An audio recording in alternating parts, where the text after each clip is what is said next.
لا تهدي من أحببت ولكن الله يهدي من يشاء وهو أعلم بالمهتدين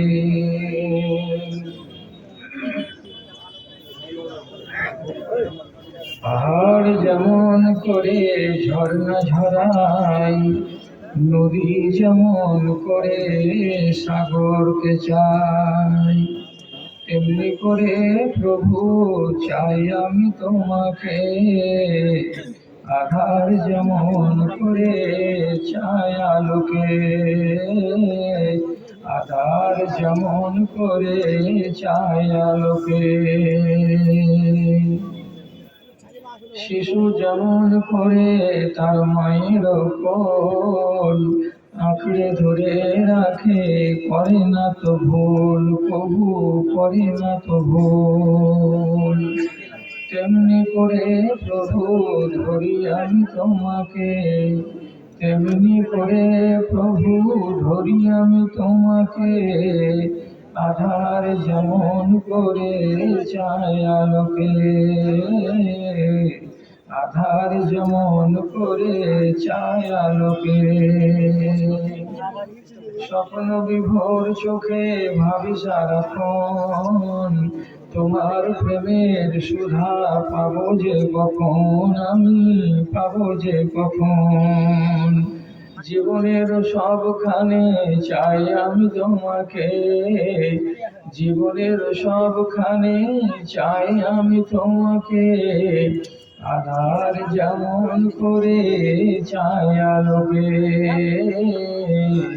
আধার যেমন করে চাই আলোকে।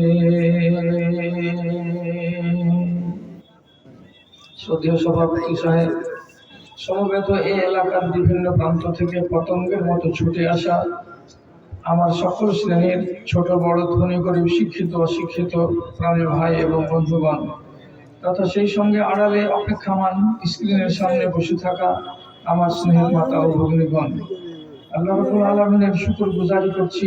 মধ্যখানে কিছুদিনের ব্যবধানকে ঘুচিয়ে পুনর্বার আপনাদের মুখোমুখি হয়ে একটুখানি মত বিনিময় করার জন্য আল্লাহ তাআলা আমাদেরকে সুযোগ দিয়েছেন। আপনি শ্রোতা হিসেবে এসেছেন, আমি কিছু বলবো বলে এসেছি। আমাদের উভয়ের উদ্দেশ্য যেন নেক হয়। আমি যে কথাগুলো বলছি সেগুলো যেন আপনার হৃদয় পর্যন্ত পৌঁছাতে পারি এবং সেগুলো থেকে আপনি উপকৃত হতে পারেন, এই একটা কামনা বাসনা মনে রেখে আল্লাহ রাব্বুল আলামিনের আমরা সবাই মিলে শুকরগুজারি করি মহাব্বতের সাথে। যদি একটি বার ঠোঁটটাকে হিলিয়ে বলে দিতে পারতেন সুবহানাল্লাহ, আলহামদুলিল্লাহ। তারপরে আখিরি নবী রহমতুল্লিল আলামিন বিপ্লবী জননেতা জনাবে মুহাম্মদুর রাসূলুল্লাহ সাল্লাল্লাহু আলাইহি ওয়াসাল্লামের উপর শত সহস্র দরুদ ও সালাম নাযিল হোক। আল্লাহুম্মা সাল্লি আলাইহি আল্লাহুম্মা বারিক আলাইহি। বেরাদার ইসলাম, আমি খুব পুরাতন মুখ আপনাদের কাছে। আমার প্রতি আপনাদের যেটুকু ভালোবাসা আছে সেটুকুকে আমি সম্মান করি, কিন্তু কালের প্রবাহে আপনি যেমন ভেসেছেন তেমনি অন্যান্য দেশও ভেসেছে। তাই আপনাদের মূল্যবান সময়কে আমি নষ্ট করব না। আপনাদের মন চাইছে, আপনাদের আবেগে ঠাঁই পেয়ে আছে, যেগুলো নতুন চেহারা নতুন মুখ, সেগুলোকে আমরা এক নজর দেখবো, তাদের কথা শুনবো। তার জন্য আমি সরাসরি বলছি আপনাকে যে আমি সোয়া 10টাতে কথা আরম্ভ করলাম, সোয়া 11টাতে স্টেজ আমি ছেড়ে দেব এবং দেখতে পাবেন আপনাদের আজকের পরবর্তী বক্তা এটা নতুন চেহারা আপনাদের সামনে, আপনাদের এখানে এসে হাজির হয়ে যাবে ইনশাআল্লাহ, এটা আমার বিশ্বাস। আমি 1 ঘন্টার ভেতরে আমার আলোচনাকে আমি শেষ করে দিচ্ছি। আমার আলোচনাতে এদিক ওদিকের কথা বলে সময়গুলোকে নষ্ট না করে সরাসরি কাজের কথাই আমি পদার্পণ করছি। আমার কথার দিকে একটুখানি লক্ষ্য করবেন। সেটা হলো এই, প্রিয় নবী জনাবে মুহাম্মদুর রাসূলুল্লাহ সাল্লাল্লাহু আলাইহি সাল্লাম পাক জবানে বলেছেন,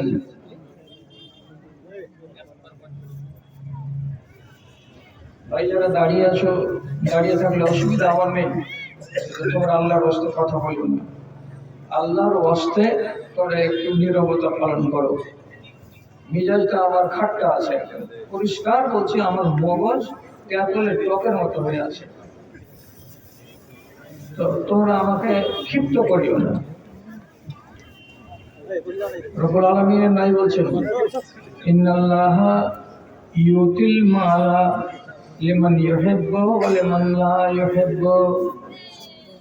অর্থাৎ প্রতীক খেয়াল করুন, আল্লাহ রাব্বুল আলামিন পৃথিবীতে যাকে ভালোবাসেন তাকে ধন দেন, যাকে ভালোবাসেন না তাকেও ধন দৌলত দেন। অর্থাৎ আমি যদি 10খানা ট্রাকের মালিক হই, কোটি টাকা যদি আমার ব্যাংক ব্যালেন্সে থাকে, তাহলে আমি মনে মনে এই কথাটা যেন না বলি যে আল্লাহ তাআলা আমাকে পছন্দ করেন, ভালোবাসেন বলে এত টাকা পয়সা জমি জিরা গাড়ি আর বাড়ি দান করেছেন। ধনী হয়েছেন বলে দাবি করবেন না যে আমি আল্লাহর খুব প্রিয় লোক। কেন? রাসূলুল্লাহ বলছেন কাফেরকেও আমি ধন দিয়েছি। অনেক কাফেরের বাড়িতে কোটি টাকা আছে, কোটি কোটি টাকা আছে, মিলিয়ন মিলিয়ন টাকা আছে, গাড়ি আছে, বাড়ি আছে, সব কিছু তাদের কাছে আছে। কাজে কেউ যদি ধনী হয়ে যায় এটা তার আল্লাহর ভালোবাসার পরিচয় নয়। কাফেরকেও মাল দিয়েছি, মুসলমানকেও আমি মাল দিয়েছি, তাহলে কি দিয়ে আল্লাহর পছন্দ ধরতে পারা যাবে? রব্বুল আলামিন নাই বলছেন ইন্নাল্লাহা ইউতিল ঈমানা লিমান ইউহিব্বুহু। আল্লাহ রাব্বুল আলামিন ঈমান নামের সম্পদটা যাকে ভালোবাসেন তাকে দান করেন, আর ঈমান নামের সম্পদটা যাকে ভালোবাসেন না তাকে দান করেন না। বুঝতে পারলেন? তাহলে পৃথিবীতে আল্লাহর ভালোবাসা কারা?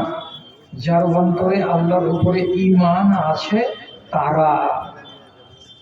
কতটি লোক আছে এরকম? তাড়াতাড়ি হিসাব করেন। সারা পৃথিবীতে 228টি দেশ আছে, মনে থাকবে 228টি দেশ আছে।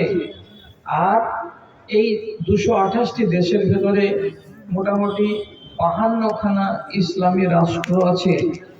সারা দুনিয়া মিলে পৃথিবীতে 865 কোটি মানুষ বাস করে। এখন বর্তমানে 865 কোটি। তার ভেতরে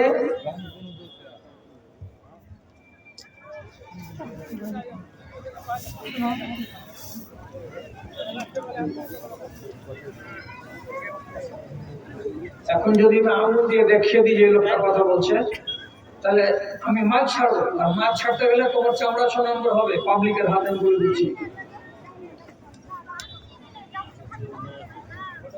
শালা হায়া শরম কি বিক্রি করে খেয়েছো নাকি যে তোমাদের মুখটা কেন চলছে আমি এটা বুঝতে পারি না। এতগুলো লোক দেখা যায় ভদ্রভাবে বসে আছে, একটা কেউ কথা বলে না, আর গুরু গুরু গুরু গুরু গুরু গুরু গুরু। কি হচ্ছে, তোর মায়ের ব্যাটাল আছে নাকি? অভদ্রগুলো কোথাকার মানুষকে বুঝাই, কোন ভাষা দিয়ে বুঝাই? আমি বললাম একটা কথা যে মগজটা আমার খাট্টা হয়ে আছে, আমাকে বেশি টক করে না। আবারই কথা বলছে আমার পাশে বসে বসে।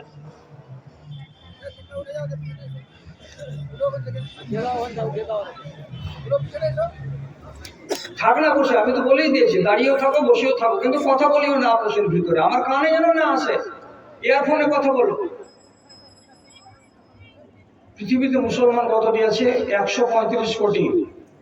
টোটাল মানুষ কতটি বলেছিলাম? 865 কোটি। 865 কোটি মানুষ, তার ভেতরে 135 কোটি এরা ওয়াহদাহু লা শারীককে মানে। আমি জড়িয়ে কথা বলছি না, সোজাসাজি বলছি। যাদের বুকে ঈমান নেই তারা হলো জাহান্নামের কয়লা।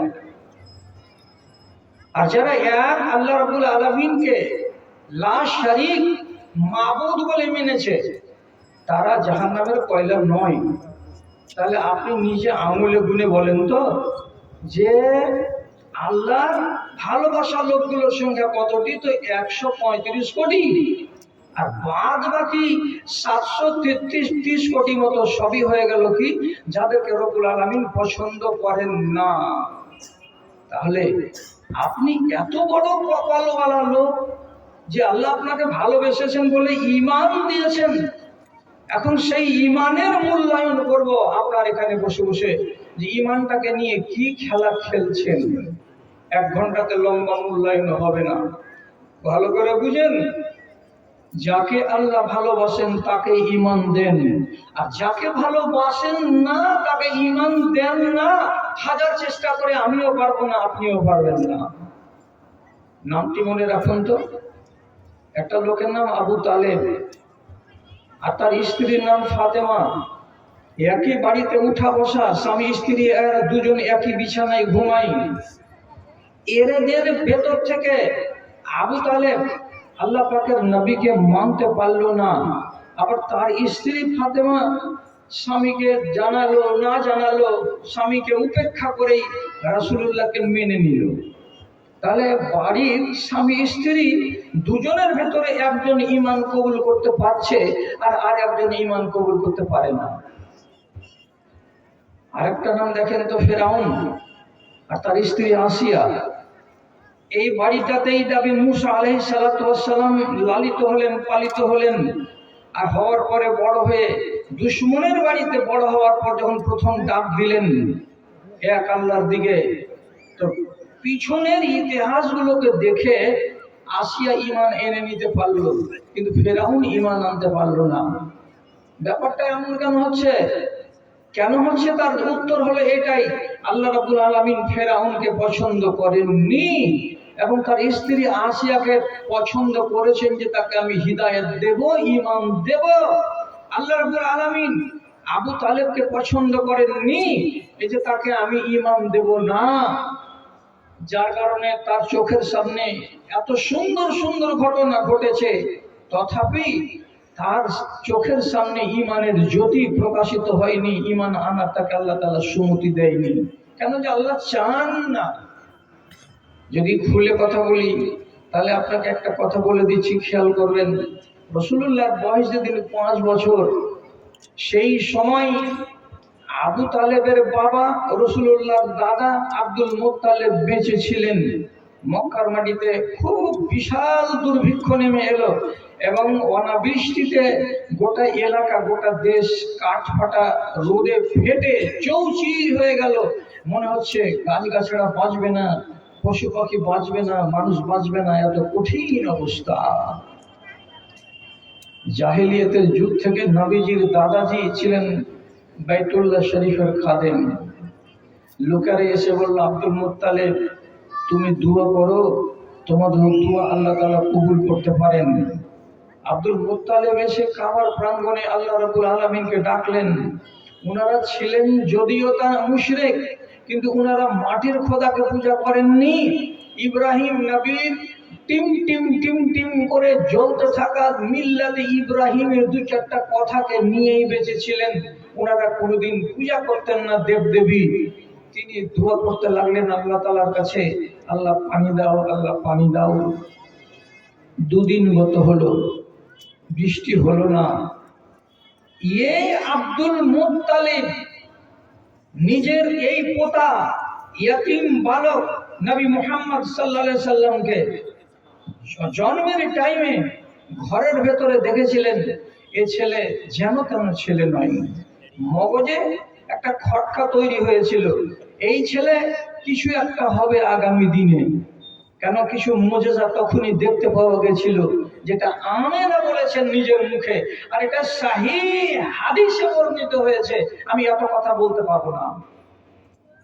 এই জন্য তিনি আবু তালেবকে বলছেন, বেটা আবু তালেব, বাচ্চাটাকে নিয়ে আয় তো, বেটা বাড়িতে আছে, বাড়ি থেকে নিয়ে আয়। কাকে? পোতাটাকে। নাম কি? নবী মুহাম্মদ সাল্লাল্লাহু আলাইহি সাল্লাম। নিয়ে আসলেন।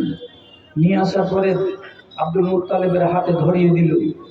ধরিয়ে যখন দিল তখন আব্দুল মুত্তালিব নবীজির দাদা বাচ্চাটাকে এমনি করে হাতে তুলে মাথা বরাবর করে উঁচু করছেন, আর একবার করে কাবার দেয়ালে লাগিয়ে দিচ্ছেন। একবার নবী মুহাম্মদ সাল্লাল্লাহু আলাইহি সাল্লামের শরীরটা কাবার দেয়ালে লাগছে, একবার করে সরিয়ে নিচ্ছেন। আর দাদাজি আল্লাহ রাব্বুল আলামিনের কাছে ফরিয়াদ করে বলছেন, পরওয়ারদিগার, আমরা পাপী তাপী মানুষগুলো, আমাদের যদি কথায় তুমি কান না দাও, এই মাসুম ছেলেটার ওসিলাতে তোমাকে ডাকছি, আল্লাহ তুমি আমাদেরকে পানি দাও। রব্বুল আলামিন পানি দিলেন, এত পানি দিলেন, এত পানি দিলেন, যে মক্কার লোকেদের দুর্ভিক্ষ এবং মক্কার লোকেদের শুকনো অবস্থা সব দূরীভূত হলো। এবং সেই সময় আবু তালেবের মতো মুশরিকটা যে কবিতাগুলো পড়েছিল, সেই কবিতাগুলো ইমাম বুখারী রাহমাতুল্লাহ আলাইহি তার কিতাবের ভেতরে বর্ণনা করেছেন আব্দুল্লাহ বিন উমর রাদিয়াল্লাহু তাআলা আনহু থেকে। আবিয়াজুন ইউস্তাসাল কামামু বিওয়াজহিহি সিমালুল ইয়াতামা ইসমাতুল আরামিলি। আবু তালেব চোখের সামনে দেখতে পেল যে আমার ভাতিজা মাত্র 5 বছর 5.5 বছর বয়সের বালক, তাকে ধরে যখন আমাদের বাপ কাবার মালিককে ডাক দিলেন আর দেওয়ার পরে পানি চাইলেন, আল্লাহ রাব্বুল আলামিন আসমান থেকে অঝরে পানি নামালেন। তো এত সুন্দর দৃশ্যটা দেখার পরেও দৃশ্যটাকে কেন হৃদয়ের ভেতরে গাঁথতে পারলেন না? উচিত তো ছিল রাসূলুল্লাহ যেদিন নবী হয়ে গেলেন 40 বছর বয়সে, তখন আবু তালেব তো বেঁচে, তো তাহলে তো প্রথম চান্সেই তাকে হাত বাড়িয়ে দেওয়া দরকার ছিল। বেটা মুহাম্মদ সাল্লাল্লাহু আলাইহি সাল্লাম, তুমি যে বরহক নবী, তার আমি নজির দেখেছি কবে? যেদিন তুমি 5.5 বছর বয়সের। তবে তাহলে মগজের তো আলোটা জ্বলে যাওয়া দরকার ছিল, কিন্তু জ্বলেনি আলোটা। এত সুন্দর দৃশ্য দেখার পরেও তার বিবেকে আলো আসেনি। কেন আসেনি? আল্লাহ চাইনি। চলুন আরেকটা বলি। কি বলি?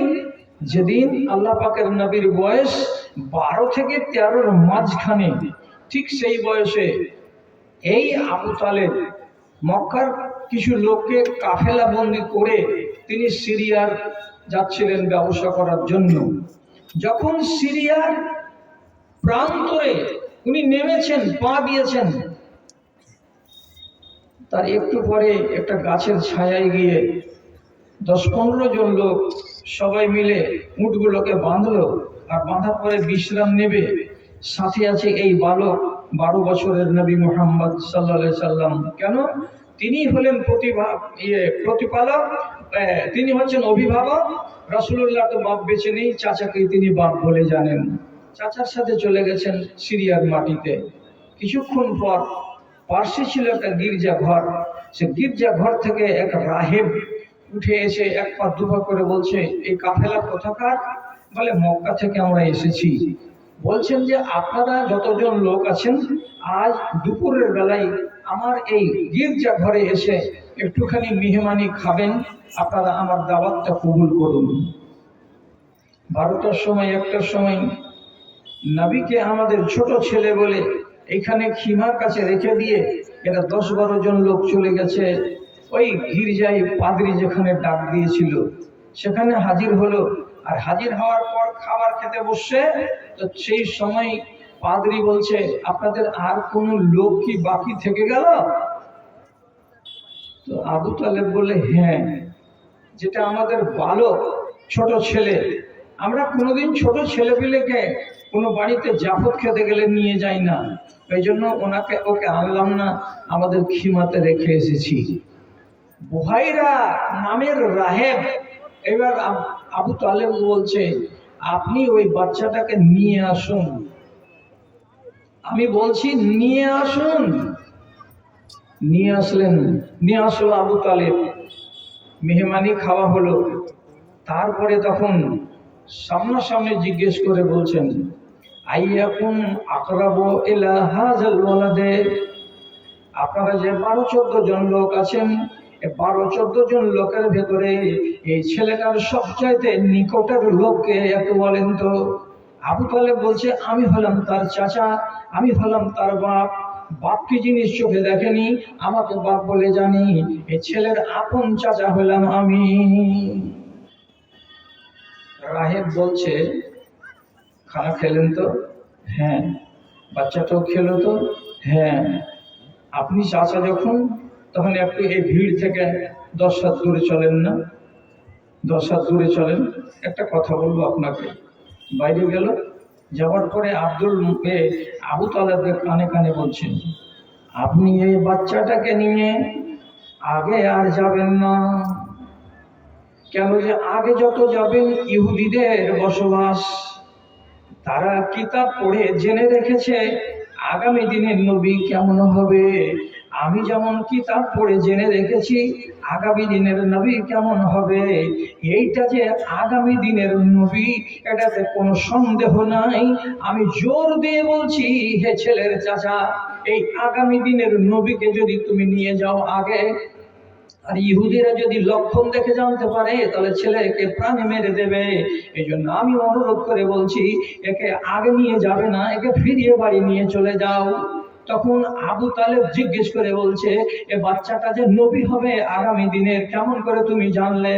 তখন রাহেব স্পষ্ট ভাষায় বলছে, ফালাম্মা নাযালতুম ফি হাযাল ওয়াদি, যখন তোমরা এই 12-14 জন লোক আমার গির্জার আশেপাশের মাঠে পা রাখলে, তখনই আমি দেখলাম একটাও এই ময়দানের গাছ সোজা হয়ে দাঁড়িয়ে থাকেনি, সমস্ত গাছগুলো সাজদায় পড়ে গেছে।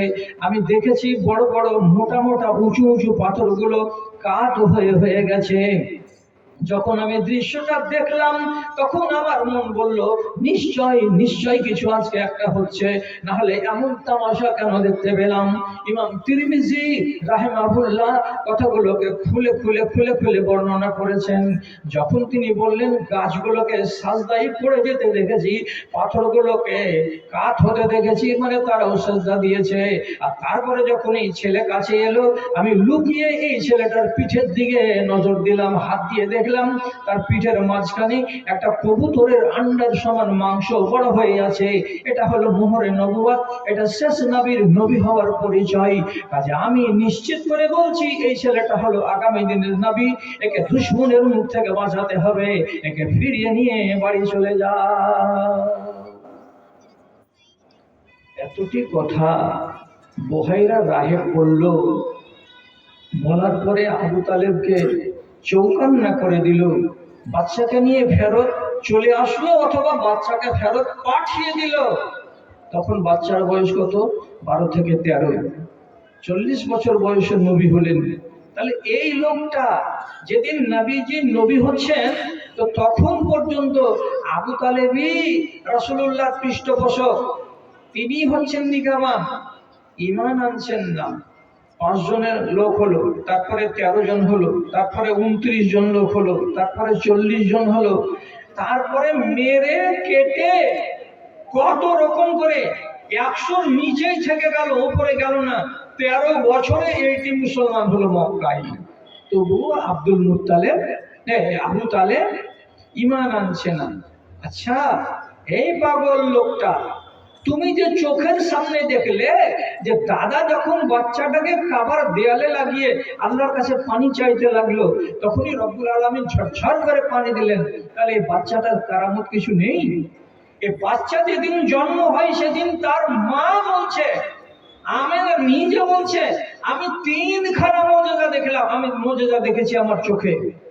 এবং রাসূলুল্লাহ বলছেন, আমি হলাম আমার মায়ের মুজিজা। আমার মা দেখেছিল জন্মের কালে যে এখান থেকে আলো ছুটছে দক্ষিণে, উত্তরে, পূর্বে আর পশ্চিমে। আমি আলো ছটাবো উত্তরে এবং দক্ষিণে, এটা আমার মায়ের কথা। এবং আমি কি ইব্রাহিম আলাইহিস সালাতু ওয়াস সালাম দোয়া করেছিলেন, আল্লাহ আমার বংশ তুমি একটা নবী দান করিও। আমি আমার দাদাজি ইব্রাহিম আলাইহিস সালাতু ওয়াস সালামের দোয়ার ফল, এটাও একটা নবীজি দাবি করেছেন। আর তিনি বলেছেন কি, যে আমার আগে 700 বছর গত হয়ে গেল, নবী ঈসা বলেছিলেন শুভ সংবাদ দিয়ে, আমার পরে একজন নবী আসবেন, আমি হলাম নবী ঈসার শুভ সংবাদের বাস্তব রূপ। তাহলে 3খানা কথা নবীজি স্বীকার করেছেন এবং সেই হাদিস থেকে প্রমাণিত। তাহলে এই বাচ্চাটার এত সুন্দর ইতিহাস, যে জাজল্য প্রমাণ একটা লোক দেখতে পাচ্ছে, আর দেখার পরেও তাকে যদি বলছে, চাচা আপনি ঈমান আনেন, গোটা জাহান ঈমান আনছে, কিন্তু আবু তালেব ঈমান আনে না। ইসলামের 7 বছর বয়সে, ইসলামের 7 বছর বয়সে আবু তালেব যেদিন অসুখ হয়ে গেল মরার মুখে, তখন নবীজি গেলেন। আর যাওয়ার পরে বলছেন, কুল লা ইলাহা ইল্লাল্লাহ। চাচাজি আপনি মরে যাবেন ঘন্টাখানিক পরে, আপনি কোনো আমল করতে পারলেন না, এখন যদি একবার বলে দেন লা ইলাহা ইল্লাল্লাহ উহাজ্জু বিহি ইনদা রাব্বি, কিয়ামতের দিন আমি আমার রবের কাছে গিয়ে হুজ্জতি করব, আমার রবের কাছে কথা কাটাকাটি করব, আমি আমার রবের কাছে ইলতিজা করব, আর আমার রবকে বলবো পরওয়ারদিগার মরবার কালে আমার চাচা লা ইলাহা ইল্লাল্লাহ পড়েছে, কাজে আমার চাচাকে যেন জাহান্নাম না দেওয়া হয়।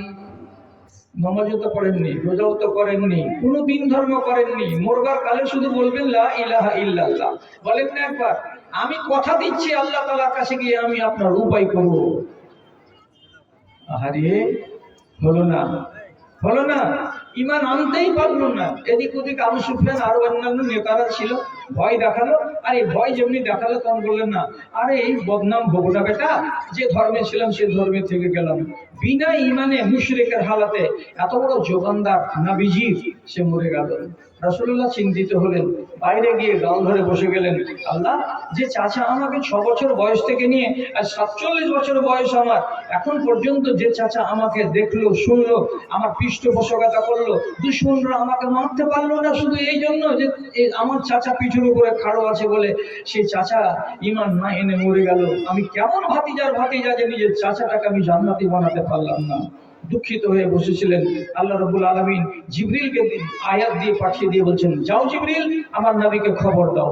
নবী কাছে এসে জিবরিল আলাইহিস সালাতু ওয়াস সালাম বলছেন, ইন্নাকা লা তাহদি মান আহবাবতা ওয়ালাকিন্নাল্লাহা ইয়াহদি মান ইয়াশাউ ওয়া হুয়া আলামু বিল মুহতাদিন।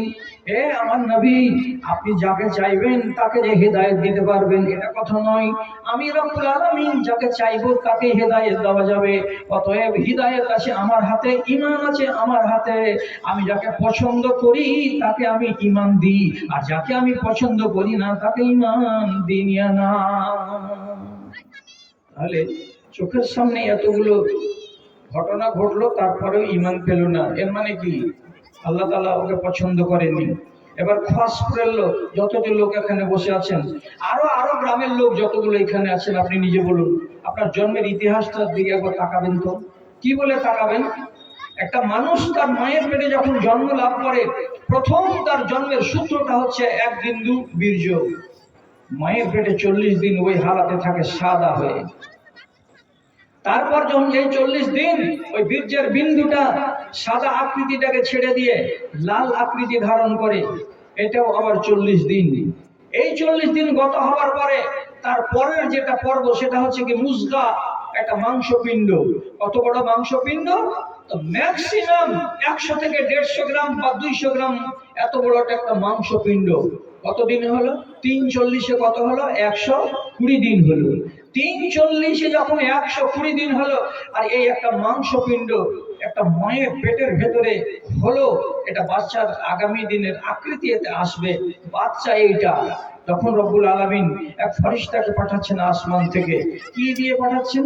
একটা রূহ দিয়ে পাঠাচ্ছেন। রূহটা যখন ফেরেশতার হাতে আল্লাহ রব্বুল আলামিন তুলে দিলেন, সেই রূহটা, খেয়াল করুন কথার দিকে, কোনখান থেকে উঠাচ্ছেন? যেই জায়গাতে রূহ রাখা আছে সেই জায়গা থেকে উঠাচ্ছে কে? তো আল্লাহ ফেরেশতা। নবীজি বলছেন, আর রূহ জুনুদুন মুজান্নাদাতুন। রব্বুল আলামিন এক জায়গাতে সারা পৃথিবীর মানুষের রূহগুলোকে সংরক্ষণ করে রেখেছেন। একটা বাসনে যেমন রাখা থাকে জিনিসপাতি, তেমনি করে রব্বুল আলামিন এগুলোকে সংরক্ষণ করে রেখেছেন। যখন দরকার পড়ে একটা করে রূহকে বের করেন এবং আল্লাহর ফেরেশতা সে রূহটাকে হাতে করে নিয়ে রওনা দেয়। রব্বুল আলামিন তাকে নির্দেশ করে দেন যেখানে যাওয়ার, সেই জায়গায় রূহটাকে নিয়ে গিয়ে পৃথিবীর যত যত নারীর পেটে 120 দিন বয়স পাওয়া মাংসপিণ্ড গুলো হয়, 120 দিনের যে মেয়াদ পুরা হয়ে যাবে, আল্লাহর ফেরেশতা রাত আর দিন সকাল আর বিকাল দৌড়াতে আছে দৌড়াতে আছে দৌড়াতে আছে।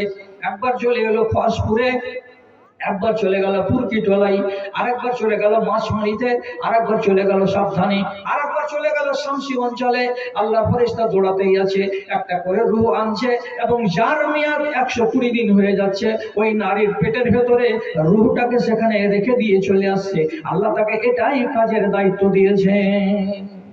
এবার যেটা ভাববার বিষয়, আপনাকে সেটা বলছি, যে রূহটা ফেরেশতা হাতে করলো, আল্লাহ রাব্বুল আলামিন ফেরেশতার হাতে দিয়ে দিলেন। যদি সেই দিন বলে দিতেন, কি বলে, যাও এখান থেকে দক্ষিণ দিকে বোতুল বাড়ির পাশে এক মহিলা গায়ের মুসলিম, তার নাম মালতী, ওর পেটের ভেতরে তার ভ্রূণটা 120 দিনের হয়েছে, ওখানে একটা রূহ দিতে হবে। তো সেই যে রূহটা আজকে আমি বহন করে চলেছি আমার শরীরের ভেতরে আছে, আল্লাহ যদি এই রূহটাকে আমার মায়ের পেটের ভেতরে না দিয়ে এটা যদি মালতীর মতো একটা মহিলার পেটে দিয়ে পাঠিয়ে দিতেন, তাহলে 10 মাস পরে আপনি একটা গায়ের মুসলিম মহিলা মালতীর পেট থেকে আপনি একটা গায়ের মুসলিম বাচ্চা হয়ে দুনিয়াতে আসতেন। আর আল্লাহ রাব্বুল আলামিন এটা না করে আপনার রূহটা আপনার নামে বরাদ্দ করেছেন, আর করার পরে আপনার মুসলমান মায়ের রেহেমের ভেতরে ওই 120 দিনের মাংস পিণ্ডতে আল্লাহ ফেরেশতা দিয়ে গেছেন। আপনার মায়ের নাম ছিল রহিমা, যার কারণে মুসলমান মায়ের পেট থেকে আপনি একটা মুসলমান বাচ্চা হয়ে জন্ম পেয়ে গেলেন। তাহলে রব্বুল আলামিন আপনাকে গোড়াতেই পছন্দ করেছেন, মোহাব্বত করেছেন বলেই সারা পৃথিবীতে 865 কোটি মানুষের ভেতরে আপনাকে ওইগুলোর মানুষের পেটে মায়ের পেটে দিলেন না। জৈন বাস করে, বৌদ্ধ বাস করে, পার্সিয়ান বাস করে, ইহুদি বাস করে, খ্রিস্টান বাস করে, আল্লাহর দুশমনের এই দুনিয়াতে বেশি আছে। কোন দুশমনের মেয়ের পেটে আমাকে আল্লাহ রাব্বুল আলামিন সেখানে পাঠালেন না। একটা মুসলমান মায়ের কুলে জন্ম পেলেন, আর জন্ম যখন হলো তখন মুসলমান হয়ে জন্ম হলো। তাহলে আপনি চিন্তা করেন তো, আল্লাহ তাআলা যদি ভালো না বেঁচে থাকতেন তাহলে আপনি কেমন করে ঈমানদার হতে। পিছন দিকে ইতিহাস লম্বা আছে। আল্লাহর পছন্দের তালিকায় আপনি আছেন বলে আপনি আজকে মুসলমান, আজকে আপনি একজন মুমিন মুসলমান হতে পারছেন। কিন্তু আপনি নিজে যে জিনিসটাকে পেয়েছেন সেই জিনিসটার আপনি কদর করতে জানলেন না। ঈমান কি দিয়ে হয়? ঈমানের নাম কটা? ঈমান কয়টা জিনিস দিয়ে তৈরি আছে? আল্লাহর কসম খেয়ে বলছি, ঈমান তৈরি হয়েছে 73টা জিনিস দিয়ে, অথবা 75টা জিনিস দিয়ে, অথবা 77টা জিনিস দিয়ে ঈমান তৈরি হয়। এর ভেতরে আদেশ আছে, নিষেধ আছে, আদেশ আছে, নিষেধ আছে। এতটি জিনিসের একত্রীকরণ যখন হয়ে যাবে তখন আপনার ভেতরে ঈমান পূর্ণ হয়ে যাবে। তাহলে রব্বুল আলামিনের এত বড় নিয়ামত আমি পাওয়ার পরে কেন আল্লাহ তাআলার কানুনকে আমি অবজ্ঞা করে যাচ্ছি, আর আমার নামটা ঈমানের খাতা থেকে নিচে নামতে নামতে নামতে নামতে আল্লাহ না করে যে মুসলমানের খাতাতে এসে ঢুকে যাচ্ছে। এই খস করে এগুলো কাকে বলে ঈমান আর কাকে বলে ইসলাম বুঝবেন? সোজা সোজা কথা বলছি, 3টা নাম মুখস্থ করুন। কালকে কোনো একজন লোককে চায়ের দোকানে বসে শিখিয়ে দেবেন, আল্লাহ আপনাকে অনেক সওয়াব দান করবে। এই পৃথিবীর মাটিতে এই মুসলমানগুলো আছে 3 কোয়ালিটির। একগুলোর নাম হলো মুসলমান, আর একগুলোর নাম হলো মুমিনিন, আর একগুলোর নাম হলো মুসলিহিন। যারা মুসলিহিন আর যারা মুমিনিন তারা বিনা হিসাবে আল্লাহর জান্নাতে যাবে, আর যারা মুসলিমিন মুসলমান হয়ে মরবে তার কোনো গ্যারান্টি নাই যে মরার পরেই আল্লাহ রাব্বুল আলামিন প্রথম চান্সে তাকে জান্নাত দিবেন। যদি বেশি বাহাদুরি থাকে, যে বেশি হয়ে গেল আমার বলা, মোকাবিলা করবেন সামনাসামনি। মুসলিম কাকে বলে? যে লোকটা চুরিও করবে, নামাজও পড়বে, এটা হলো মুসলিম। যে লোকটা রোজাও রাখবে আবার মদও খাবে, এটার নাম হলো মুসলিম। যে লোকটা নামাজ রোজা ঠিকই করবে, আবার বিয়ে করার কালে 1.5 লক্ষ টাকা শ্বশুরের কাছে গুনে নিবে তারপরে বিয়ে করবে, এটার নাম হলো মুসলিম। যে লোকটা নামাজ রোজা ঠিক করবে, কোরআন হাদিসের কথা কানে তুলবে, কিন্তু পরের মেয়ের সঙ্গে বিবাহের আগে সম্পর্ক কায়েম করে ব্যভিচারে লিপ্ত হবে, এর নাম হলো মুসলিম। এর মানে কি? আপনি যদি সমানভাবে দুটোকে চাষ করেন, সমানভাবে দুটোকে চাষ, ভালো করে যাবেন, মন্দ করে যাবেন, একসঙ্গে দুটোই করে চলে যাচ্ছেন, আপনার মতো লোককে মুমিন বলা যায় না, আপনাকে মুসলমান বলা হয়। আপনি বলবেন এটা কেমন কথা হলো? নামাজ পড়ছি, রোজা করছি, হজ করছি, যাকাত দিচ্ছি, এটির নাম তো ইসলাম, তো আমি কি মানা করলাম? ঈমান কাকে বলে? আল্লাহর উপরে বিশ্বাস রাখা ঈমান। এবং রসুলকে মেনে নেওয়া, যত দুনিয়াতে এসেছিলেন ঈমান, যত ফেরেশতা আছে সবকে মেনে নেওয়ার নাম হলো ঈমান। আখিরাতে আমাকে জমা হতে হবে একদিন, এটার নাম হলো ঈমান। আমার তকদিরকে আমাকে মেনে নিতে হবে, এটার নাম হলো ঈমান। এগুলো জিনিসের প্রতি যদি আপনার ঈমান থাকে, তাহলে আপনার বাইরের যেগুলো জিনিস আছে সেগুলো শক্ত হবে। আর বাইরের জিনিসগুলো যদি দুর্বল হয়, তো জানতে হবে ভিতরের জিনিসগুলো আপনার শক্ত নয়। ইসলাম বাইরে থাকে আর ইমান ভিতরে থাকে। মাথাটা ঝুলান তো 3-4টা লোক, কথাটা মাথাতে থাকবে। ইসলাম বাইরে থাকে আর ইমান ইমান ভিতরে থাকে। কেমন করে? ইসলাম বাইরে থাকা মানে কি? ইসলামকে লুকানো যাবে না, ইমানকে দেখানো যাবে না। মুখস্থ করুন কথা, মুখস্থ করুন। বুড়াহাট সব পেকে গেছে, 65 বছর বয়স, কবে কবরে চলে যাবে? আমি এরকম কথা কতদিন আর শোনাতে পারবো আল্লাহ তাআলা জানেন। যা বলছি আপনাকে পাথরের দানা বলছি, একে আছড়ে আছড়ে ভাঙতে পারবেন না আপনি, এবং কোন জায়গাতে গিয়ে কেউ বলবে না এই কথাটা যেটা ভুল কথা। কি বললাম? ইসলামকে লুকানো যাবে না, ইমানকে দেখানো যাবে না। ইসলাম থাকে বাইরে, ইমান থাকে ভিতরে। কার নাম ইসলাম? তো নবীজি বলছেন শাহাদাতে আল্লাহ ইলাহা ইল্লাল্লাহ। আপনি যে শাহাদাত দিলেন লা ইলাহা ইল্লাল্লাহ, আমি যে শুনতে পেলাম, লুকা আছে কি? নেই। ইকামুস সালাতে, নামাজ যদি পড়েন, নামাজকে লুকানো যাবে না। ইতাউ যাকাতে, যাকাত যদি দেন, তো যারা পাচ্ছে তারা তো দেখে নিল রহমতুল্লাহ যাকাত দিয়েছে, যাকাতকে লুকা যাবে না। হজ করতে যদি যান, তো হজকে লুকা যাবে না। এই জিনিসটির নাম হলো ইসলাম। যতই ঢাকবেন ঢাকা যাবে না। ঈমান কার নাম?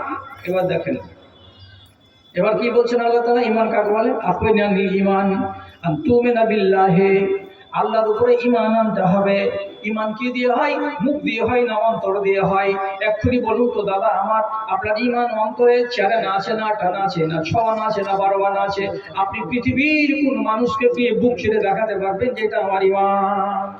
দেখা যাবে? ঈমান আছে কোথায়? বুকে। আল্লাহর উপর ঈমান রাখতে হবে 1। ফেরেশতা যত আছে দুনিয়াতে তার উপরে ঈমান রাখতে হবে 2। তারপরে যত রাসূল আল্লাহ পাঠিয়েছেন তাকে মানতে হবে 3।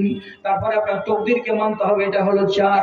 কিয়ামতের দিন আপনাকে হাসরের ময়দানে আবার আসতে হবে, রব্বুল আলামিন দ্বিতীয়বার আপনাকে জন্মদান করবেন, এটা হলো আপনার ঈমান। তাহলে এই সবটি জিনিস ভেতরে আছে, বাইরে নাই। কেউ যদি দেখতে চায় আপনার কাছে, সে ফেরেশতাকে মানো, এই যে মানি। 8 আনা না 12 আনা আমি কি জানি। এবার আপনি ধরা পড়বেন, কি বলে ধরা পড়বেন? আপনি কি আল্লাহকে মানেন? বুঝে মানি। আল্লাহ কোথায় আছেন? আরশে আছেন, আসমানের উপরে। ঠিক আছে, এটা তো মানা, এটার নাম মানা।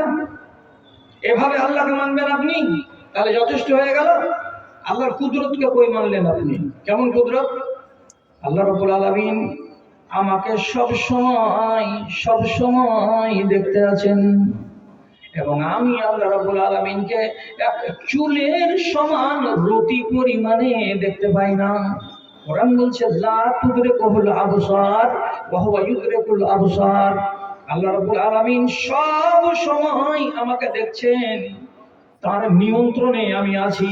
যেমন বড় বড় বাড়িতে, যেমন বড় বড় দোকানে সিসি ক্যামেরা লাগিয়ে দেওয়া যায়, আপনার এক পলককে বাদ দেওয়া যাবে না। কোন একটা চাকরি যদি চুরি করে নেন, সেটাও সিসি ক্যামেরাতে ধরা পড়বে। আপনি যদি কোন একখানা প্লেট চুরি করে নেন, সিসি ক্যামেরাতে ধরা পড়ে যাবে। ঠিক সেই রকমই আল্লাহ রাব্বুল আলামিনের ক্যামেরাতে আপনি আছেন। সব সময় রব্বুল আলামিন আপনার উঠা, আপনার বসা, আপনার চলা, আপনার ফিরা দেখতে পাচ্ছেন, এটা অস্বীকার করার নয়। আপনি বলেন হ্যাঁ আল্লাহর উপর ঈমান আছে, সব লোক বলবেন হ্যাঁ ঈমান আছে। ঈমান যদি থাকে, মোবাইল কেন মুসলমানের চুরি হবে? ঈমান যদি আছে, তাহলে আপনি নিজে বলুন, জুমা মসজিদে জুমা পড়তে গিয়ে নতুন স্যান্ডেল আপনি পায়ে ভরলেন, আর পুরাতনটা রেখে দিয়ে চলে এলেন, এ পাখান ঢুকলো নতুন স্যান্ডেলে, আল্লাহ তাআলা দেখতে পাচ্ছেন না? পান না? সবই তো হচ্ছে, তাহলে আপনার বিশ্বাসটা কই? নবীজি বলছেন সহিহ হাদিসের ভেতরে, আল্লাহ রাব্বুল আলামিনের ক্ষমতা কতটা। ফাইন্নাহু ইয়াসমাউ ইলা দাবিবি নামলাতিন সাউদা আলা সাখরাতিন সাউদা ফি লাইলাতিন সাউদা। একটা কালো ঘুটঘুটে অন্ধকার রাতে, একটা কালো পাহাড়ের উপরে একটা কালো পিপিলিকা, তিন কালোর কথা বলা হলো।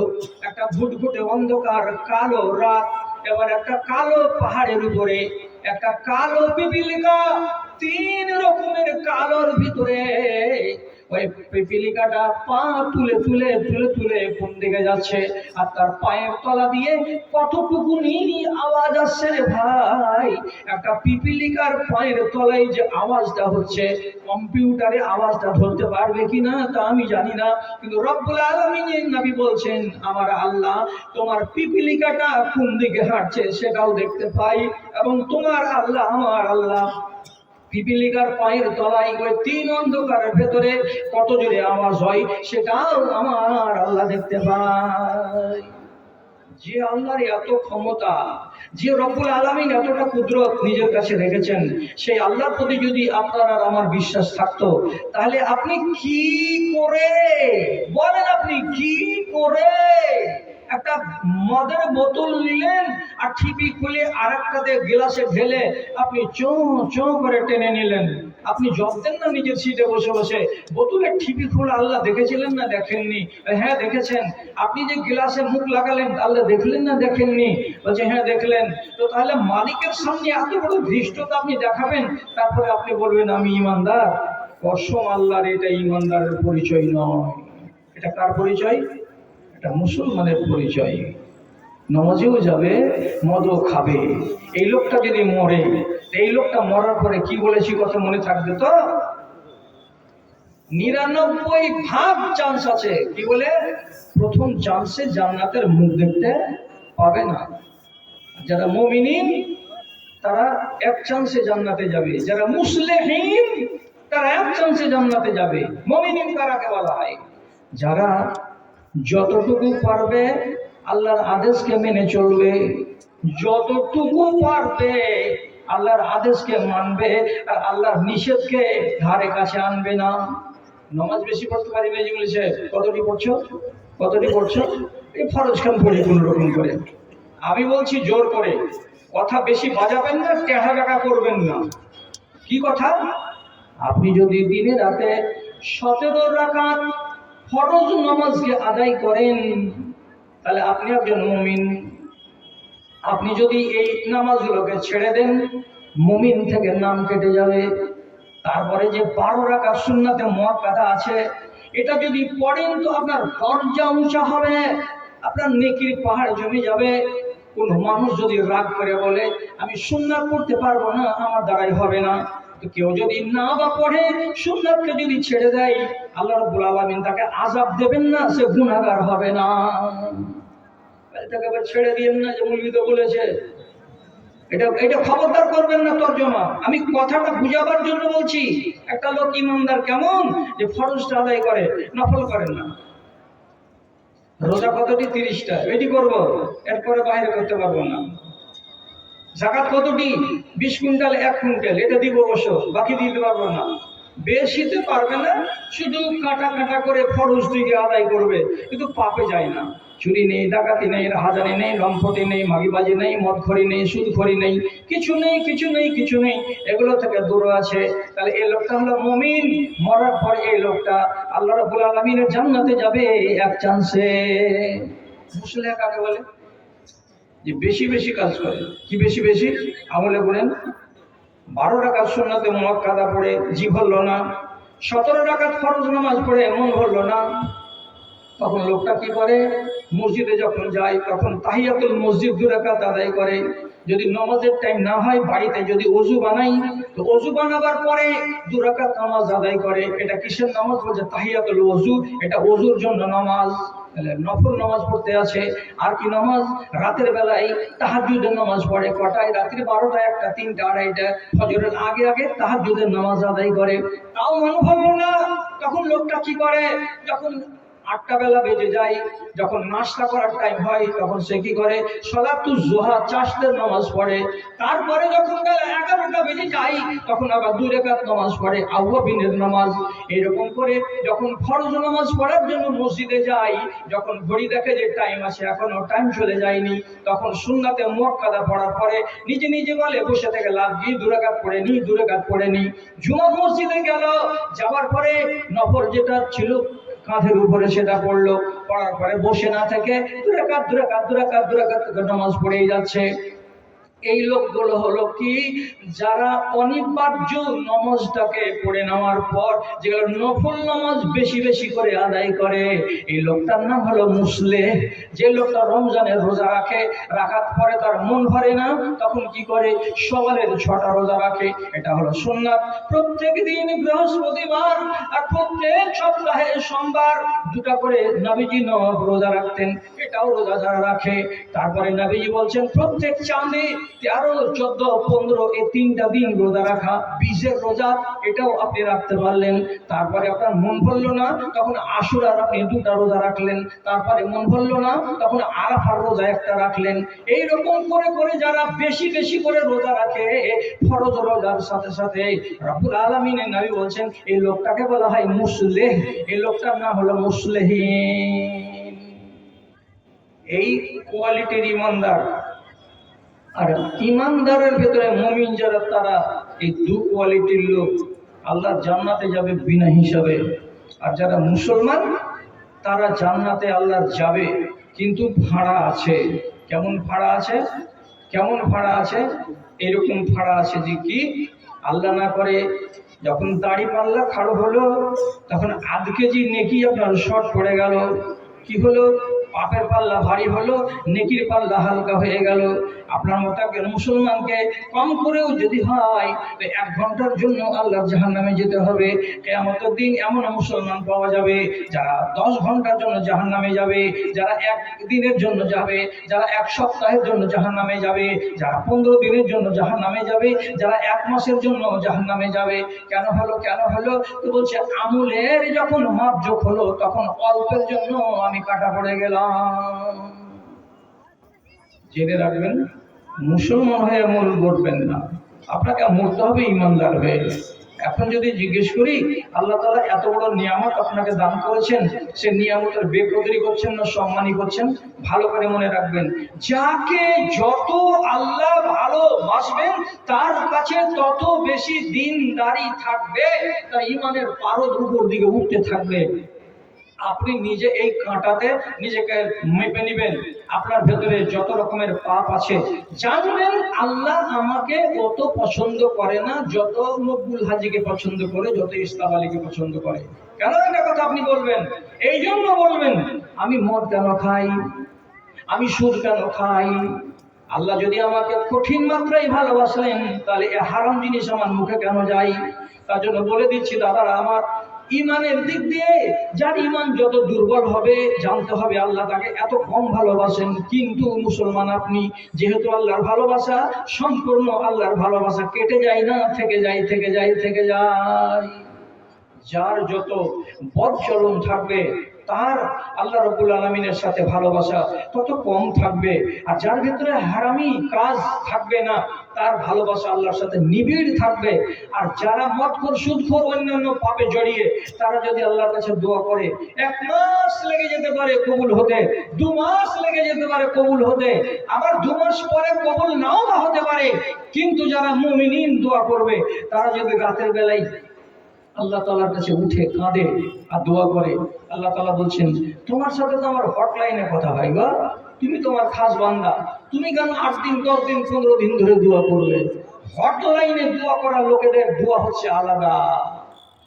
আপনি হটলাইনে আল্লাহর সাথে কানেকশন করুন। আপনাকে আল্লাহ পছন্দ করেছেন বলে ঈমান দিয়েছেন, যাকে আল্লাহ পছন্দ করেননি তাকে ঈমান দেননি। আপনি প্রমাণ নেবেন? প্রমাণ সবচাইতে বড় কথা বলছি, এই বক্তাকে ডাকে, বক্তাটাকে আমি 1 ঘন্টা থাকবো, মানুষ তাকিয়ে আছে যে নতুন বক্তাকে আমরা দেখবো। আমি বলেছি পাবলিককে আমি 1 ঘন্টার বেশি থাকবো না, আমার ক্ষমতা আছে থাকার, আমি 1.5 ঘন্টা 2 ঘন্টা থাকবো, কিন্তু আমি থাকবো না। তাড়াতাড়ি করে ডাকতে যান, ওকে সাজতে বুঝতে, পিসাব করতে, চিরুনি করতে, আলতা ফিতা করতে যতক্ষণ দেরি লাগে আমি ততক্ষণ এখানে আছি। হ্যাঁ, তো ভাই আমার কি বলছিলাম,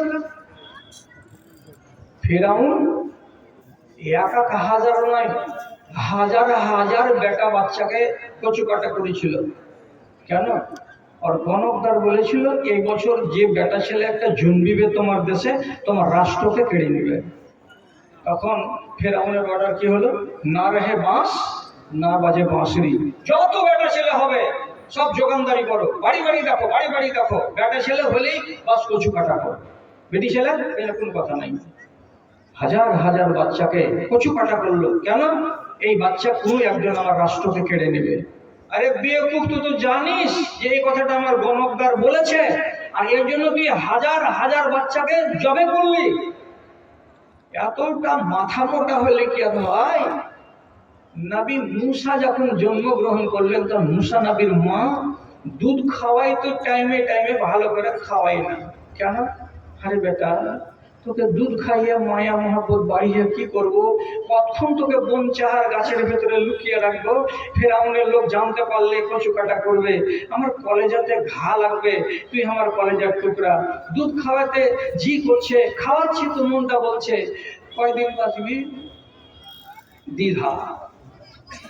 আল্লাহ রাব্বুল আলামিন কোরআন মাজিদে বলছেন, ওয়াওহাইনা ইলা উম্মি মূসা আনিরজাইহি, আমি মূসা নবীর মাকে ওহী করে বললাম, ইলহাম করে বললাম কি, এ মূসা নবীর মা, তুই বাচ্চাটাকে দুধ খাওয়া, বাচ্চাকে দুধ পান করাতে দ্বিধা করিস না।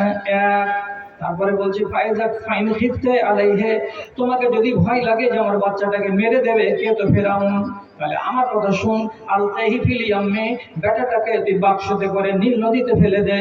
যদি তুই আমার কথাটা মানিস তাহলে আমি তোকে কথা দিচ্ছি, ইন্নী রাদ্দু ইলাইকা, ওই বাচ্চাটা যেমন করে হোক তোর কোলে আমি ফিরিয়ে দেবই দেবো আমি আল্লাহ। তারপরে তোকে কথা দিলাম এই বাচ্চাটাকে আগামী দিন আমি নবী বানিয়ে ছাড়বো।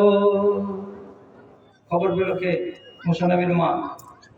সাথে সাথে সান্দুকে তোয়াল পেড়ে দিয়ে, একটা ক্যাথা পেড়ে দিয়ে, বাচ্চাটা এক মাসও জুটেনি, ওকে রেখে দিয়ে বাড়ির পাশে নীল নদীতে ভাসিয়ে দিল। ফলে যাতে কত যে টান পড়লো, আল্লাহ রে, আমার দুধের শিশু নারী ছেড়ে দুনিয়াতে এসছে, সে ছেলেকে আমি ভাসিয়ে দিলাম। আল্লাহর উপরে বিশ্বাস কতটা ছিল। বাচ্চাটা ভাসতে ভাসতে ঘাটে গিয়ে লেগে গেল, ফেরাউনের ঘাটে উঠিয়ে নিয়ে গেল। ফেরাউনের স্ত্রী আসিয়া, একটা বন্ধা মেয়ে, বাচ্চা হয়নি। কি হলো রে, কি আছে রে? বলছে মা, নদীতে একটা বাক্স পাওয়া গেল, বাক্সতে একটা বাচ্চা আছে। কি বলিস? বাচ্চাটা বেটা না বেটি? বলছি বেটা বাচ্চা। এদিকে নিয়ে আয়। একদম সুন্দর একটা ছেলে, বেটা বাচ্চা, ফুটফুটে চেহারা। আসিয়া বাচ্চাটাকে দেখে বলছে, আমি এই ছেলেকে বেটা করে নেব। খবর গেল বলিতে, কিসের বর্ণনা দেয়? যে একটা ছেলে পড়ে পাওয়া গেছে। কোথায়? নীল নদীতে বাক্সতে পাওয়া গেল। কে ভাসিয়ে দিয়েছে? বেটা ছেলে না বেটি ছেলে? যে বেটা ছেলে। আওয়াজ হলো, লিয়াই বাচ্চাকে বলতে, কচু কাটা কর। আসিয়া কচুকে ডেকে লিয়াই। ফেরাউনকে আংনাতে এলো, গিয়েছে, কোলে করে নিয়ে আছে। ফেরাউনের স্ত্রী আসিয়া বলছে, কুররাতু আইনুন লি, কুররাতু আইনিন লি ওয়া লাকা লা তাকতুলুহু, এটা তোমার চোখ জুড়াবে, এটা আমারও চোখ জুড়াবে, বাচ্চাটাকে কতল করিও না। ফেরাউন বলছে, ওগুলা কথা বাদ দে, চোখ জুড়া দূরে, রাষ্ট্র আগে। বলছে তুমি মাথা মোটা আছো একবারে, এটা ছেলে, তোমার রাষ্ট্র যেগুলো কাটবে গেলে মিশরের বাচ্চা, আর এটা কি মিশরের বাচ্চা নাকি? কোন গরিব দুঃখীর বেটা পুষতে পারবে না, পালতে পারবে না, তার জন্য নদীতে ভাসিয়ে দিয়েছে। আর গতকাল কোন পরশু থেকে 3 দিন আগে থেকে ভাসতে ভাসতে ভাসতে ভাসতে নদীতে এসে আমার ঘাটে লেগেছে। এটা মিশরের বাচ্চা নয়, এটা বাহিরকার বাচ্চা। এই বাচ্চা তোমার রাষ্ট্র কাটবে না, তুমি আর বাচ্চাটাকে কতল করিও না। ঘোড়া দাম পেয়েছে, ঠিকই হতে পারে রে, এটা বাহিরকারই ছেলে আছে, তো থুবি নাকি? হ্যাঁ থুবো। রেখে দিল। রেখে যখন দিল, এইবার বাচ্চা দুধ খাবে কার? তো যত সুন্দরী সুন্দরী বেটি ছেলে ফেরাউনের দরবারে কাজ করে, ও বলে আমাকে দাও, আমি দুধ খাওয়াচ্ছি। আর দুধ খাই না, এর দুধ খাই না, এর দুধ খাই না, এর দুধ খাই না। কোন মেয়ে ছেলের স্তনে মুখ লাগায় না নবী মুসা, অথচ পেটে জ্বালা আছে। আল্লাহ কোরআনে বলছেন, হারামনা আলাইহিল মারাজিআ, আমি ফেরাউনের দরবারে যত ফেরাউনকে আল্লাহ বলা বেটি ছেলে ছিল, এগুলো হলো মুশরিক, এমন বেটি ছেলের দুধ আমি একটা আগামী দিনের নবীর মুখে ঢুকাবো না। তার জন্য প্রত্যেকটা মেয়ে ছেলের দুধকে আমি মুসা নবীর উপরে হারাম করে দিয়েছিলাম, এই মুসা নবী ওদের দুধ পান করবি না। একটা এত বড় বেটি ক্যান্টিন আছে, মুসা নবীর বোন ধরা দেয় না। হঠাৎ করে যে রানীকে কয়েছে, রানীমা রানীমা এখানে বরের গাছতলা একটা ঝুপড়ি বাড়িতে, ওখানে একটা মেয়ে লোক আছে, ওর ছেলে হয়েছিল, ছেলেটা যে কি হয়েছে জানি না, ওই ছেলে মেয়ে লোকটাকে দেখানো, ওর দুধ যদি খাই ছেলে জলদি ডেকে আনো। অর্ডার হয়ে গেল, ওকে নিয়ে আসলো। এবার দুধ খাওয়ার জন্য বলছে, মুসা নবীর মা সবই জানছে, তারপরে এমনি করে ভান করে কইছে, দেখেন তো এত চিকন চিকন বেটি ছেলে দুধ খেলে না, আর আমার কি এই এদিড়ি ভিজড়ি কাপড়, আর আমরা কেলা কুচ্ছা মানুষ, আর আমার মতন এই মানুষের কখনো ছেলে দুধ খাই। আরে বাবা তুমি চেষ্টা করো না, খাবে কি খাবে না পরের ব্যাপার।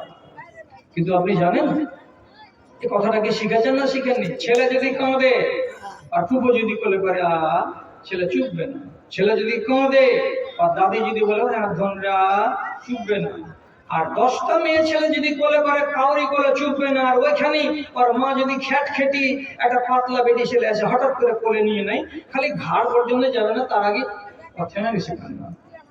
কেন? আল্লাহকে একটা কুদরতি শক্তি দিয়েছে, যেটা আমার মা। জানোয়ারের এই ক্ষমতাটা আছে।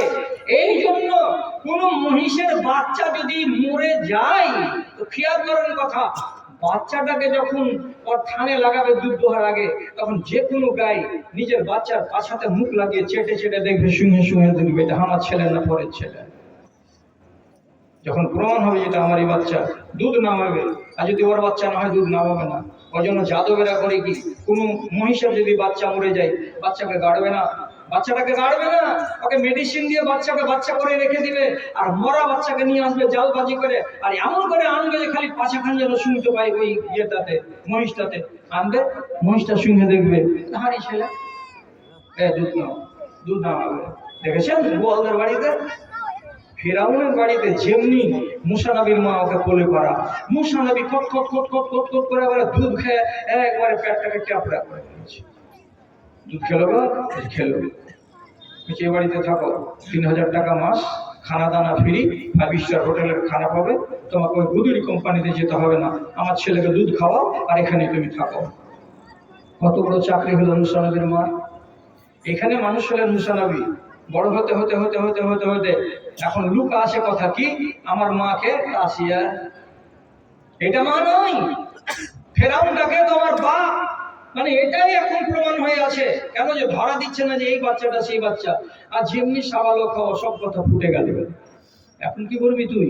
তারপরে পরে আল্লাহ রাব্বুল আলামিন নবী মুসা যখন নবী হয়ে গেলেন, তখন আল্লাহ তাআলা বলছেন এই জল্লাদকে যে বুঝা কি, এই নিজেকে আল্লাহ বলা ছাড়, কি এগুলো করতে গেলে কল্যাণ পাবি না, এক আল্লাহকে বলে মান। সেদিন তো মুসা নবীর বয়ান শুনে গাধা ফেরাউনের আক্কেলের তালা খুলে যাওয়া উচিত ছিল।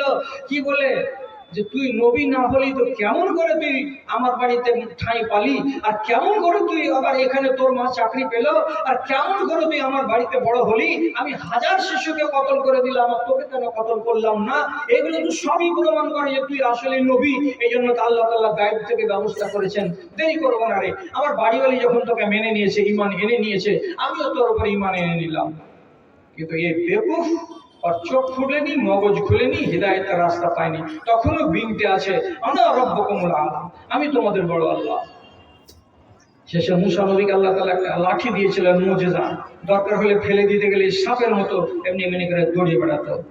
একদিন চ্যালেঞ্জ করলো, কি ফেরাউন, তোমার এগুলো সব জাদু, জাদু দিয়ে তুমি বানি ইসরাঈলকে গুমরাহ করছো, আমার দেশে অনেক জাদুঘর আছে, তোমাকে তাড়িয়ে দিতে পারবে। টাকা দিন পড়ে গেল, জানুয়ারি মাসের 22 তারিখের দিন বেলা 10টার সময় সব জাদুঘরকে নিয়ে আসো, তোমার কতটি জাদুঘর আছে।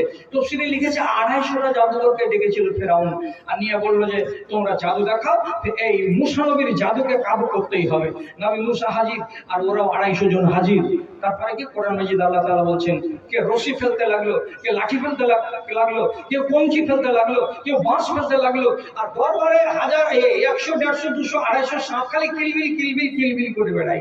নবী মুসা বলছে আর ফেলবে, বলছে না আর ফেলার নেই।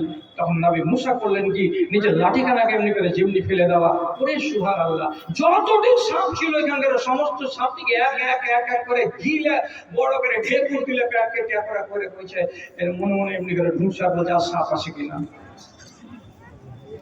আল্লাহ, ফেরাউনও চুলকাইছে আর দুনিয়ার লোকটিও চুলকাইছে আর কইছে আল্লাহ কি কোন কথা হলো রে, সাথে সাপ। যেটা প্রমাণ পাওয়া যাচ্ছে আল্লাহ রাব্বুল আলামিন কোরআন মাজিদে বলছেন ফাল ফাসারাতু সাজিদিন, যতটি জাদুঘর এসেছিল সমস্ত জাদুঘরটি বলছে মুসা নবী হক আর ফেরাউন হলো বাতিল। এরা সবাই নবী মুসার উপরে ঈমান এনে আনলো।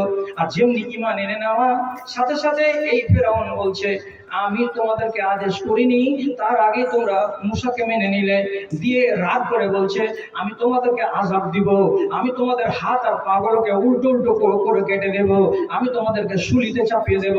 তখন এই 250 জন লোক এক বাক্যে বলছে লা যাইরা, পারওয়া করি না, পারওয়া করি না, তুমি ফাঁসি দাও, শুলি দাও, যাও দিবে দাও না কেন, আমরা ঈমান এনেছি। সেদিন তো মুসা নবীর মুজিজা দেখে ফেরাউনের মতো মাথা মোটার আকেল খুলে যাওয়া উচিত ছিল না, ছিল না? এর আগে যেগুলো দৃশ্য দেখেছে সেগুলো দেখে তার আকেল খুলে যাওয়া উচিত ছিল কি ছিল না? আজকে 250টা লোকের জাদুর কাছে নবী মুসার জাদু জয়ী হয়ে গেল, সব সাপকে গিলে ফেললো। এটা দেখার পরেও নবী মুসাকে নবী বলে মানার জন্য তার সামনে আলো প্রকাশিত হয়েছিল, এটাকে গ্রহণ করা দরকার ছিল না, ছিল না? না, সবই কিছু হলো কিন্তু ঈমান আনার তার মানসিকতা তৈরি হলো না। কেন হলো না? আল্লাহ রাব্বুল আলামিন গায়েব থেকে বলেছেন তোকে আমি পছন্দ করিনি, তুই আমার তালিকাতে নেই, তোর নাম, অতএব যত কিছু হোক না কেন তুই ঈমান আনবি না। শেষে মিন্নিল নদীতে ডুবতে গিয়ে তখন বলছে আমান তবে আমানাতে বনি ইসরাইল।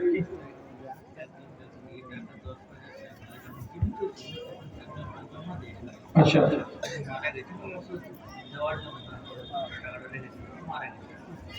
তো সেই ব্যক্তি এবার ওনার নামে এটা টাকাটাকে জমা করে দিলেন। মাশাআল্লাহ, বুঝতে পারলেন কথাটা? দানের উদ্দেশ্যে উনি রেখেছিলেন কাউরি কাছে, তার আগে আগে উনি অফার পেয়ে গেছেন, সেই ব্যক্তি আজকে 10,000 টাকা দিয়ে দিলেন, যে উনার টাকা দানের উদ্দেশ্যে রাখা ছিল সেই টাকাটা উনি আজকে জমা করে দিলেন। যে ব্যক্তি কবরে চলে গেছেন তার নামে এটা দান। আল্লাহুম্মা সাল্লি আলাইহি আল্লাহুম্মা বারিক আলাইহি আল্লাহুম্মা ইগফির লাহু ওয়ারহামহু ওয়া'ফু আনহু ওয়াকরিম নুজুলাহু আল্লাহুম্মা ইযহিবিল ইলমা ওয়াল হিলমা ওয়াযায়্যিনহু বিল ঈমানি ওয়াত তাকওয়া ওয়া লা তু'রিযু বিল ফিতানি ইয়া রাব্বাল আলামিন আমিন বিরহমাতিকা ইয়া আরহামার রাহিমিন। বয়ান শেষ করে দিয়েছি। আচ্ছা, তো এখন 11টা 25 হতে চললো, আর আমাদের আজকের শেষ বক্তা। আসসালামু আলাইকুম। আমাদের মাদ্রাসার হোটেল বন্ধ হতে চলেছে, কারো যদি খাওয়ার প্রয়োজন থাকে তাড়াতাড়ি খাওয়ার সেরে নিতে হবে। আসসালাম। নেতাদেরকে না আনলে দান পাওয়া যায় না, আর নেতারা যখন স্টেজে আসছে তখন আর মনে থাকে না যে আমি নেতা না, আমি মাওলানা।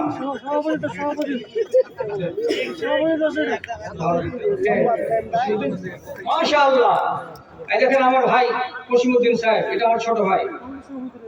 এর সাথে আমরা একসাথে আল্লাহর ঘর দেখতে গেছিলাম, মিয়া বিবি উনারা আর আমরা মিয়া বিবি, আমি তো অনেকবার দেখেছি। তো ওই যে সাথী সাথী এমন হয় জোর লেগেছে, যে জোর ছুটে না, যে ভাই ফেবিকলের জোর লেগে আছে। এই ডাক্তারটা এই বছর আমার জানা মতো 5 জায়গাতে দাম দিল, 10,000 করে করি। আলহামদুলিল্লাহ, মাশাআল্লাহ, জাযাকাল্লাহ। আল্লাহ তাআলা আমার ভাইয়ের রুজি রুটিতে বরকত দেন এবং তারা হালালকে সুখে রাখেন, শান্তিতে রাখেন।